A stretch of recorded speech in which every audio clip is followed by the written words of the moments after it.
So you see the damage there from that night video to our monitors. Russia launched a new wave of strikes in Ukraine. Ukrainian President Volodymyr Zelensky says Russia killed at least 6, including children. More people are injured. Many people had to escape going down the stairway there as their apartments burned overhead. And as the temperatures plummet in Ukraine, think about this, the strikes took out electricity all across that country. This attack, we know, comes on the heels of a canceled meeting between President Donald Trump and Russian President Vladimir Putin. The two were widely reported planning a meeting in Hungary in the coming weeks. Well, the White House now says those plans are scrapped. CBS News senior national security correspondent Charlie D'Agata is live in Washington, D.C. And Charlie, you have new reporting on a new peace plan set to be pitched to President Trump today. Who's pitching it and what's in it? Well, largely the Europeans are pitching it, Reed, and it's going to be put forward by NATO Secretary General Mark Rutte, who actually just announced this yesterday or a couple of days ago that this meeting would be taking place. So it's kind of a snap meeting and very few details have been shared. But the peace talks, as the peace plan is going to put ahead, it's a 12-point peace plan. It's crafted by Europe and Ukraine. It calls for an immediate ceasefire based on current battle lines, return of deported children and a prisoner exchange, includes security guarantees for Ukraine, a war recovery fund, and a clear pathway for Ukraine to join the EU, and also to put more pressure on Russia and sanctions, etc. Of course, this may be a peace plan that the United States would accept and Ukraine would certainly accept because they're driving for an end of hostilities immediately. That is the driving force, but it is not likely to be accepted by the Russians. And it's part of the reason, as you just mentioned, that this meeting that was supposed to take place, this summit between President Trump and President Putin that was supposed to take place in Budapest, has at least been put on hold, if not entirely scrapped, because they just don't see eye to eye about it. In fact, the Russians really have not changed their stance significantly since the beginning, and what they really want and what they're pushing for before there's any talk of a ceasefire is a full withdrawal of Ukrainian forces from the Donbass region, in fact from areas that they don't even have currently under control. Okay, so no meeting now scheduled on the books for the president and his Russian counterpart. So it really begs the question, what next? The war continues. We know that last week President Zelensky asked President Donald Trump for a couple of very key things. Number one, to use U.S. intelligence in beating back Russia, but also those much talked about Tomahawk missiles that you and I have talked about here on the air before. Any word on the president's posturing on the intelligence and the Tomahawks? Well, President Trump has kind of wavered. He's kind of gone back and forth. Right now, it's not no, but it's put on hold. And for kind of the reasons that you and I, as you mentioned, had discussed before. These are long-range weapons. They're tactical weapons.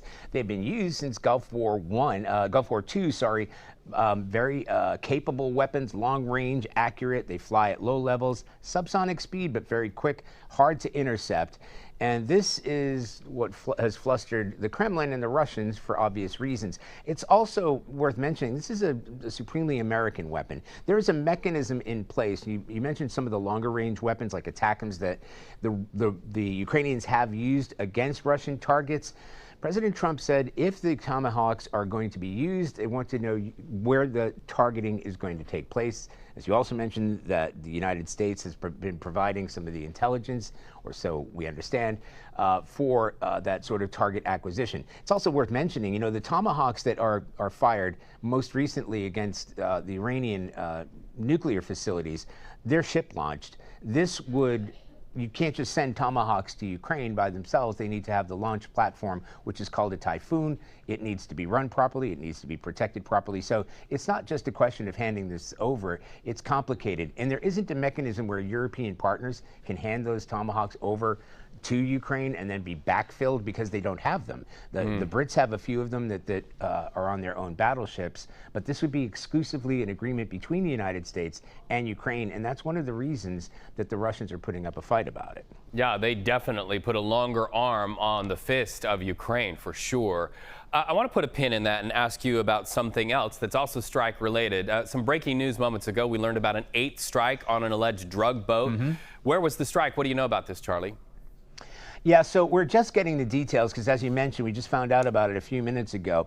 And unlike the rest of the strikes, the previous strikes that have happened in the Caribbean, this is on the Pacific side. So it's still the same region. It's still in that area, Southern Command, and it's still interdiction for suspected drug smugglers. We understand 2 to 3 individuals on board have been killed. We're not exactly sure where this happened because it could be any number of countries. It could be off the coast of Colombia or Panama or Ecuador for that matter. And these drug interdictions have been happening, I mean, for months, maybe years.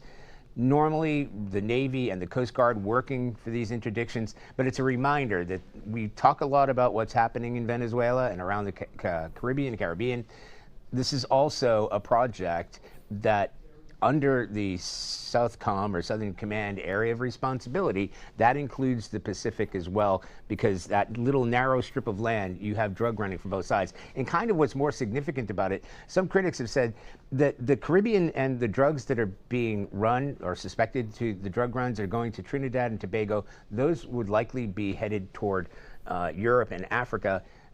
On the West Coast, those are more likely to be headed to the United States via Mexico or Southern California. So if the idea is to stop drug running and rather than take a more militarized approach against Venezuela, you would want to concentrate on the West Coast. Charlie, I'm going to ask you the question that I'd ask if you and I were sitting down for a beer, because it strikes me as we look at some of these videos that the military is really turning these around. They're clearing these for public view in a way that seems faster. We know you have decades of experience reporting on these things. Does it strike you as well the speed with which we go from strike to showing the American public about this? And what does that say overall about sending a message? Yeah, Reed, you know, it's day of. You know, sometimes we get it a few minutes. We expect to get video from this latest strike. And we saw the last one, the 7th strike, was on a submersible. And, you know, I've been speaking to folks down at Southern Command.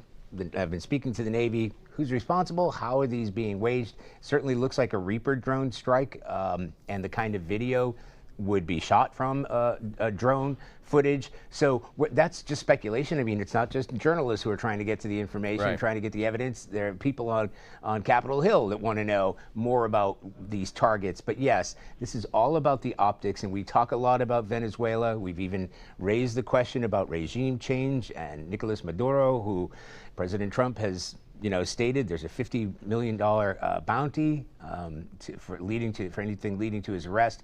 So there's a sense that this is pointed toward Venezuela and rising the heat. There are 7 battleships or warships in that region. There are F-35 fighter jets, 10,000 troops. It has become a militarized zone. The commander of Southcom departed, or he will be departing at the end of the year. That was a surprise decision. It was a 3-year term. He's going to be leaving after just 1 year. On December 12th, he's going to be resigning, so he'll be replaced. So there are a lot more questions than answers, but when it comes to optics, you talk about that video that's been released. That is all about showing force, and that's what you'll hear from Defense Secretary Hegseth and from the White House. And again, we expect to see that video of this latest strike this afternoon. Charlie D'Agata waiting for that video. We know you'll turn it around quickly. Always great to talk to you, friend. You have a good day.